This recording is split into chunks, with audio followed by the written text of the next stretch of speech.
Hello friends, कसे आहात तुम्ही सगळे? मी निकिता पुन्हा एकदा तुम्हा सर्वांचं आपल्या चॅनलमध्ये खूप खूप मनापासून स्वागत करते. सो सध्या हा माझा 37 वीक चालू आहे. म्हणजे खरं तर आज मला 37 वीक कंप्लीट झालं आहे आणि फायनली आता बेबी फुल टर्ममध्ये कन्सिडर होईल. म्हणजे आत्ता यानंतर जर माझी डिलिव्हरी झाली तर बेबी फुल टर्ममध्ये येईल आणि 37 वीक्सच्या आधी जर बेबी आला असतं तर बेबी प्रीटर्म लेबर म्हणून त्याला म्हटलं जातं. सो प्रीटर्म आलं असतं. सो आता मला खूप एकदम रिलॅक्स वाटतंय की चला फायनली बेबी फुल टर्ममध्ये पोहोचली आहे आणि आता कधीही डिलिव्हरी झाली तरीही काही चिंता नाही. तर कालच मी माझी हॉस्पिटलची बॅग पॅक केली आहे. तर आज मी तुम्हाला दाखवणार आहे की मी माझ्या हॉस्पिटलच्या बॅगमध्ये काय काय गोष्टी पॅक केल्या आहेत. तर मी खरं तर 2 बॅग घेतल्या आहेत या. म्हणजे एक बॅग मी बेबीसाठी पॅक केली आहे आणि एक बॅग स्वतःसाठी. ही बॅग मी तुम्हाला दाखवली होती आधी, जी मला जेंडर रिव्हीलमध्ये गिफ्ट म्हणून मिळाली होती. सो तीच बॅग मी आता यूज करते आणि त्यामध्ये बऱ्यापैकी सामान गेलेलं आहे बेबीचं. मी सेपरेटच पॅक केल्यात कारण की काही गोंधळ नको, कारण की त्यावेळेस मलाच माहीत नसणार आहे मी कोणत्या सिच्युएशनमध्ये असेल. सो हितेशला इझिली सगळ्या गोष्टी काढता याव्यात. म्हणजे त्याला जर मी सांगितलं की यामध्ये बेबीच्याच गोष्टी आहेत तर तो इझिली यातून बेबीच्याच गोष्टी काढू शकतो आणि त्यामध्ये माझ्या गोष्टी आहेत. सो त्यामुळे गोंधळ नको म्हणून मी सेपरेटच दोघांच्या बॅग पॅक केल्या आहेत. तर सर्वात आधी तर मी तुम्हाला बेबीसाठी काय काय पॅक केलं आहे ते मी या बॅगेतून दाखवते, जेणेकरून तुम्हाला सुद्धा हॉस्पिटल बॅग पॅकिंगमध्ये हेल्प होईल या व्हिडिओने नक्कीच. सो चला वेळ न लावता आपण व्हिडिओला सुरुवात करूया.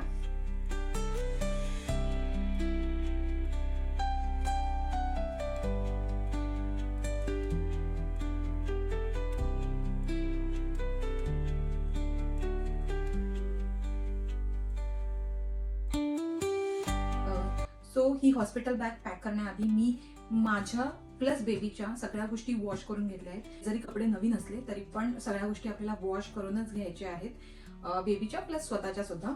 तर सो चला तुम्हाला दाखवते एक एक करून. आता मी ही इथे सर्वात आधी तर मी इथे ही ब्लँकेट घेतली आहे. ही ब्लँकेट खरं तर इथे विंटर सीझन असल्यामुळे मी कार सीटमध्ये जेव्हा बेबीला बसवेल तर त्यावेळेस बेबीला कव्हर करण्यासाठी मी ही ब्लँकेट घेतली आहे. सो ही ऑप्शनल आहे कारण की कार सीट इंडियामध्ये तर नसते. त्यानंतर बेबीसाठी मी इथे कपडे कोणकोणते घेतले आहेत ते तुम्हाला दाखवते. सो इथे मी बेबीसाठी असे काहीसे आय थिंक 4-5 पेअरमध्ये. सो मी कपडे आहेत ना बेबीसाठी वेगवेगळ्या टाईपमध्ये घेतले आहेत. जसं की हे असे वनझीज घेतले आहेत. सो हे वनझीज असे मी बटनवाले घेतले आहेत कारण की डोक्यावरून घालायचे आहेत ते. आणि ही साईज ही प्रीमी साईज आहे. तर न्यूबॉर्नसाठी ही परफेक्ट साईज आहे. न्यूबॉर्नसाठी 0 to 3 monthsचे कपडे घ्यायची गरज नाही आहे स्टार्टिंगला ॲटलिस्ट. सो हे माझ्याकडे प्रीमी म्हणजे दीदीच्या बेबीचे कपडे होते तर मी तेच घेतले आहेत. तर हे वनझीज मी असे 2-3 घेतलेत. हे बघा सगळे असे बटन्सवाले आहेत. तर असे 2-3 कपडे इनफ आहेत. ह्या ऍक्च्युली इथे विंटर सीझन आहे त्यामुळे मला ह्याच्या खाली बाळाला पॅन्ट घालावी लागेल. सो त्यामुळेच मी हे असं जे मी नाईट सूट सांगितलेलं पजामा बोलतात ज्याला, सो ते घेतलंय. सो तिच्या खाली खरं तर मला पजामाच घ्यायचा होता या वंजीच्या खाली घालण्यासाठी, पण मी म्हटलं की सेफ साईड हे असे बटन्सवाले म्हणजे पजामा सूटच घेऊया. जर हे घेतच आहे तर मी म्हटलं की हे पण कॅरी करते, कारण की जर मला असं वाटलं की हे वंजीज मला डोक्यावरून घालायला खूप डिफिकल्ट होत असेल तर मग मी इझिली हे वाले जे शर्ट्स टाईप आहेत तर ते घालेल बेबीला. सो असे मी 2 घेतलेत. हे 2 असे हे पजामा सूट घेतलेत त्यामुळे, कारण की मला पॅन्ट कॅरी करायच्याच होत्या तर त्यामुळे मी हे सुद्धा घेतलेत. आणि एक रॉम्पर सुद्धा कॅरी करूया. सो हा असा काहीसा रॉम्पर आहे. सो बेसिकली कसं असतं की जर नॉर्मल डिलिव्हरी असेल तर इथे 2 दिवस ठेवलं जातं. म्हणजे खरं तर 1 नाईट स्टे असतो इथे. आणि जर सी सेक्शन असेल तर इथे 2 नाईटचा स्टे असतो, म्हणजे 3 दिवस. सो असं काहीच असतं. तर मग मी तसं कन्सिडर करूनच चालली आहे, कारण की काही होऊ शकतं, सी सेक्शनही होऊ शकतं किंवा नॉर्मल डिलिव्हरी सुद्धा होऊ शकते. सो त्याप्रमाणे मी 2 ते 3 कपडे कॅरी केले आहेत. तर तसेच 2 ते 3 आउटफिट घ्यायचं आहे. आणि प्लस बाळासाठी मी इथे अगेन 2 ते 3 बर्प क्लोथ कॅरी केलेत. हे असे म्हणजे बर्पिंगसाठी. सो 1, 2 आणि इथे 3. सो असे हे 3 मी बर्ब क्लॉथ कॅरी केलेत हे. आणि हे सुद्धा मला जनरल मध्येच गिफ्ट म्हणून मिळाले होते. सो हे 3 बर्ब क्लॉथ घेतलेत. त्यानंतर इथे मी स्वॅडल घेतलेत. खरं तर स्वॅडल हे हॉस्पिटलला सुद्धा दिले जातात, बट मी सेफ साईड म्हणून 2 स्वॅडल स्वतः कॅरी केलेत. सो हे जे मी तुम्हाला माझ्या मागच्या व्हिडिओमध्ये दाखवले होते, जे मी मिशोवरून ऑर्डर केले होते, तर ते स्वॅडल्स आहेत. आणि हे अमेझॉन मधून मला मिळालेलं ते स्वॅडल आहे ग्रीनवाला. सो असे 2 स्वॅडल मी घेतले आहेत. त्यानंतर इथे विंटर आहे स्पेशली, तर त्यामुळे मी बेबीसाठी हे जे मी तुम्हाला दाखवले होते व्हिडिओमध्ये, हा कॅप, मिटन्स आणि बुटीजचा जो सेट आहे, सो तो मी कॅरी केला आहे. सो असा एक पिंक कलरमध्ये कॅरी केला आहे आणि हा ब्ल्यू कलरमध्ये कॅरी केला आहे. आणि कपड्यांमध्ये अजून मी बेबीसाठी होम कमिंग आउटफिट, म्हणजे घरी येताना बेबीला कोणता आउटफिट घालून आणायचं आहे घरी, सो त्यासाठी मी असं काहीसा आउटफिट कॅरी केला आहे. सो विंटर असल्यामुळे अगेन मी थोडंसं म्हणजे 2 लेअरचे कपडे घालणार आहे बेबीला. तर एक तर हा रॉम्पर घालणार आहे बेबीला, आणि त्यावरती मग हे मिटन्स असे आणि हे बुटीज, आणि त्याच्यावर हा जो थोडासा जाड कपड्याचा स्वेटर आहे, तर तो मी घालणार आहे ॲज अ लेअर म्हणून वरती एक लेअर. कारण की स्वेटर घातलं जर बेबीला, तर मग कार सीटमध्ये खूपच एकदम टाईट होणार बेबीला ते सगळं काही, आणि खूप असं कपडे घातल्यासारखं होईल, म्हणजे एकदमच ते ओव्हरलोड होऊन जाईल तिला. तर त्यामुळे मी विचार केला की असं काहीसं करेल बेबीला, की हा जो थोडा जाड कपड्याचा स्वेटर आहे, तर तो मी बेबीला घालणार आहे. आणि इथे ही कॅप विंटरची, आणि हे बब क्लॉथ, म्हणजे जर इन केस ऍक्सिडेंटली बेबीने गाडीमध्ये असं बब केलं तर मग त्यासाठी हे आहे. आणि वरती तर मी तुम्हाला दाखवलंय की वर मी तिला ब्लँकेट टाकणार आहे, असं थोडंसं विंटर पासून जस्ट कव्हर होण्यासाठी. हे झालं कपड्यांच्या बाबतीत. आता मी तुम्हाला सांगते की जवळजवळ डायपरमध्ये 10 to 12 डायपर कॅरी करायचे आहेत. आता मी हे असे 12 डायपर कॅरी केले आहेत. सो हे 10 पॅम्पर्सचे डायपर आहेत. खरं तर डायपर आणि वाईप्स हे हॉस्पिटलला दिले जातात, सो मी सेफ साईड हे कॅरी केलं आहे.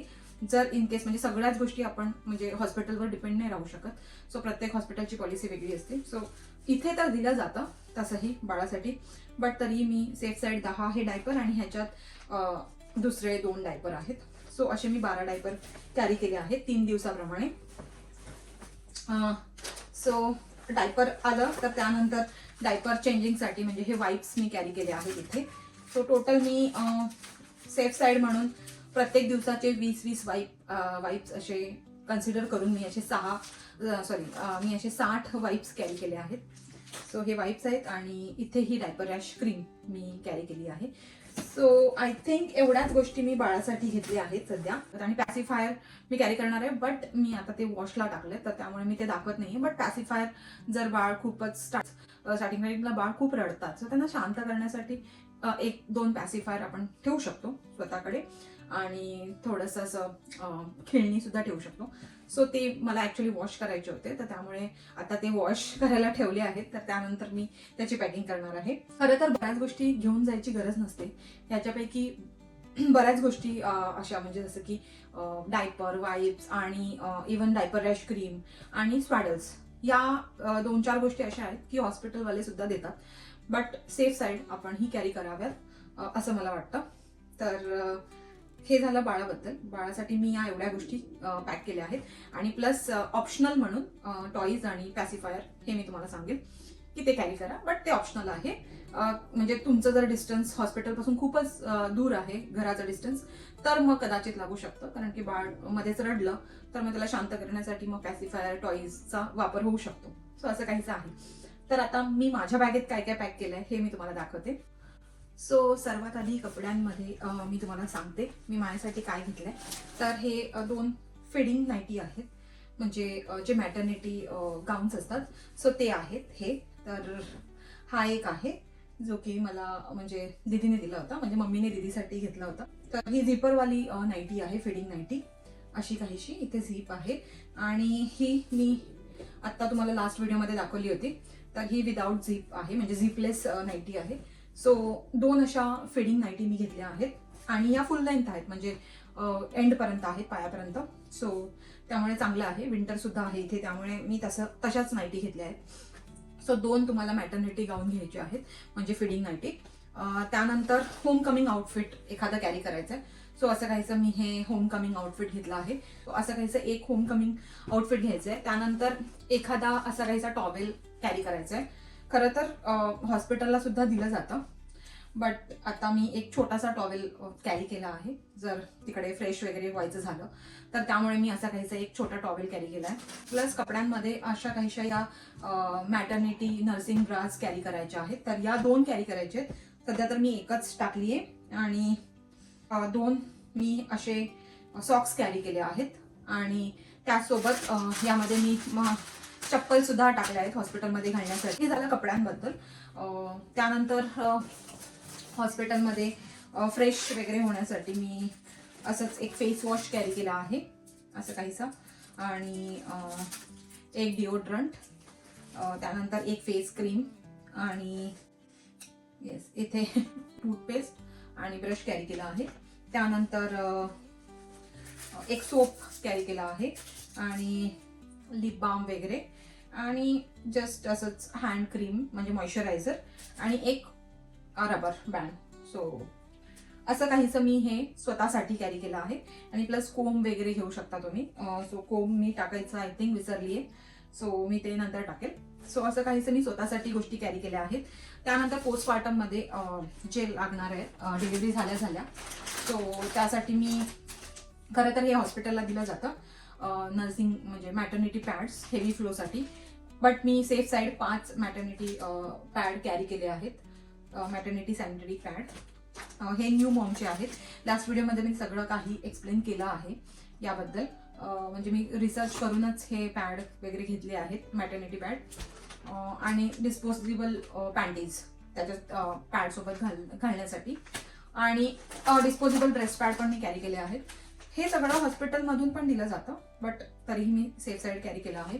आणि ही पेरी बॉटल, जी की मी सांगितली होती की म्हणजे डिलिव्हरी नंतर स्टिचेस वगैरे येतात, आणि त्यामुळे खूप त्रास होतो जेव्हा युरिन पास वगैरे करतो. सो त्यासाठी ह्यामध्ये थोडंसं माइल्ड वॉटर टाकून जर युरिन पास करताना इथून असं पाणी थोडंसं हे केलं, म्हणजे ही पेरी बॉटल थ्रू पाणी आपण थोडं घेऊ शकतो, आणि त्यामुळे युरिन पास करताना त्रास नाही होत येतं. सो अशी काहीशी पेरी बॉटल असते, ही सुद्धा हॉस्पिटलमधून दिली जाते, बट मी तरीही कॅरी केली आहे. अजून मला स्वेटर वगैरे कॅरी करायचं आहे. सो स्वेटर तर मी सध्या वॉशला टाकला आहे, तर त्यामुळे एक नॉर्मलचा स्वेटर मी घेणार आहे, किंवा मग शॉल पण तुम्ही घेऊ शकता.